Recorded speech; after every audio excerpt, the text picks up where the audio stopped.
Hey, folks, Mike North here. Welcome to the 30 and 5 on 560WIND.com. Lots going on, including the Republican field. Oh, and, hey, the pipeline. They just showed a map of the United States with all the pipelines. This pipeline, this Keystone thing that Obama rejected, supposedly, still doesn't have plans going through Nebraska. There's two sides to every story.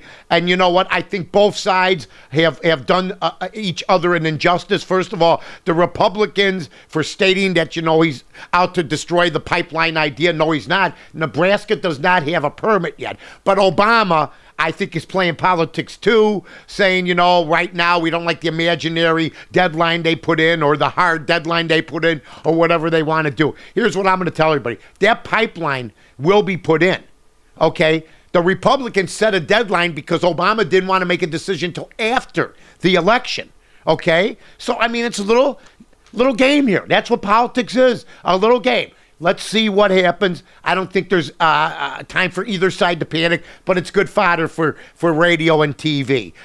Mitt Romney's got to be a little happy today. He picked up probably a couple votes from Rick Perry. Rick Perry out of the race. You know what? Rick Perry was out of the race a month and a half ago. Somebody forgot to tell him. The fact is, he wasn't much of a debater. The sad part is, the slow start, the awful, dreadful first few debates just killed him because he's gotten better. He really, really has. But there's too many like him in the field. I'm talking Santorum. I'm talking Gingrich. You got three guys like that. I think it's going to free up more votes now for Gingrich. Maybe Gingrich cut a deal with them. Santorum, if he gets out, I think Gingrich now could win South Carolina. As it is now, if you're still splitting the vote, believe me, folks, I'm from Chicago. I know about splitting the votes.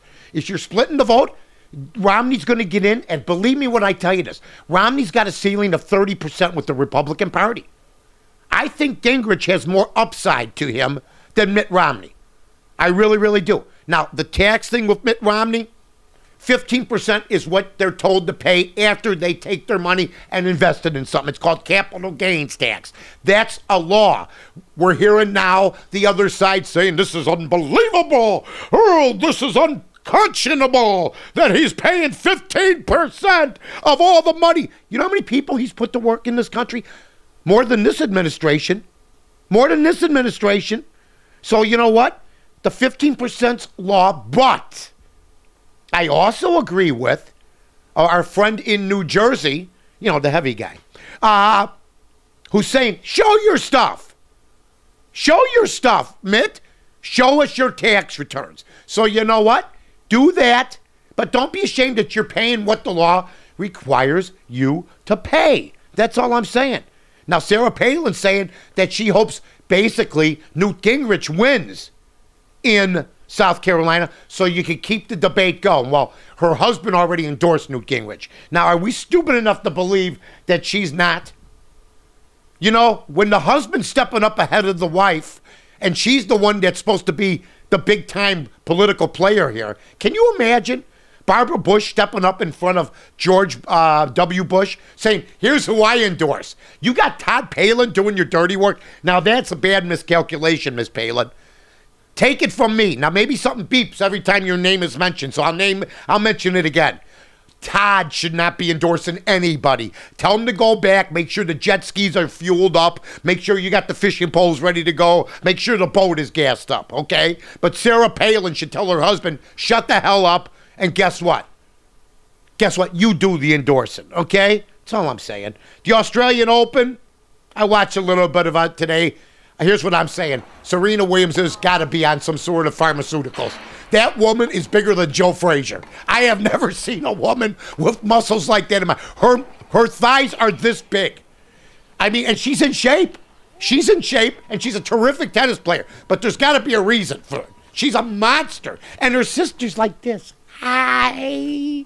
Hi. The ball comes at her. She's, oh! Just too much of a disparity. Too much, but then you look at the father, he's more lean, and you look at the mother, more, as they say, full-figured, if you will, okay? Patrick Kane, hello, McFly, Patrick Kane.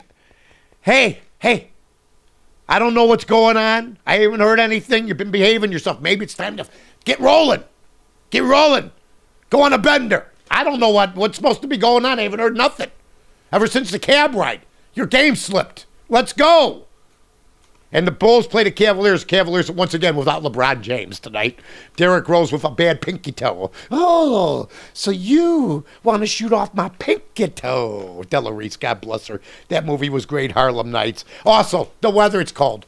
Hey, thanks, everybody. 30 at 5, 560WIND.com. Flood Brothers Disposal and Recycling Services are professional waste haulers. Now, the Flood family is big on service. It's our #1 priority, and we offer extremely competitive pricing because the Flood family is here to help you in this tough economy. Remember, at Flood Brothers, we build relationships, and the only thing we're big on is service. Call us at 773-626-5800 or floodbrothersdisposal.com.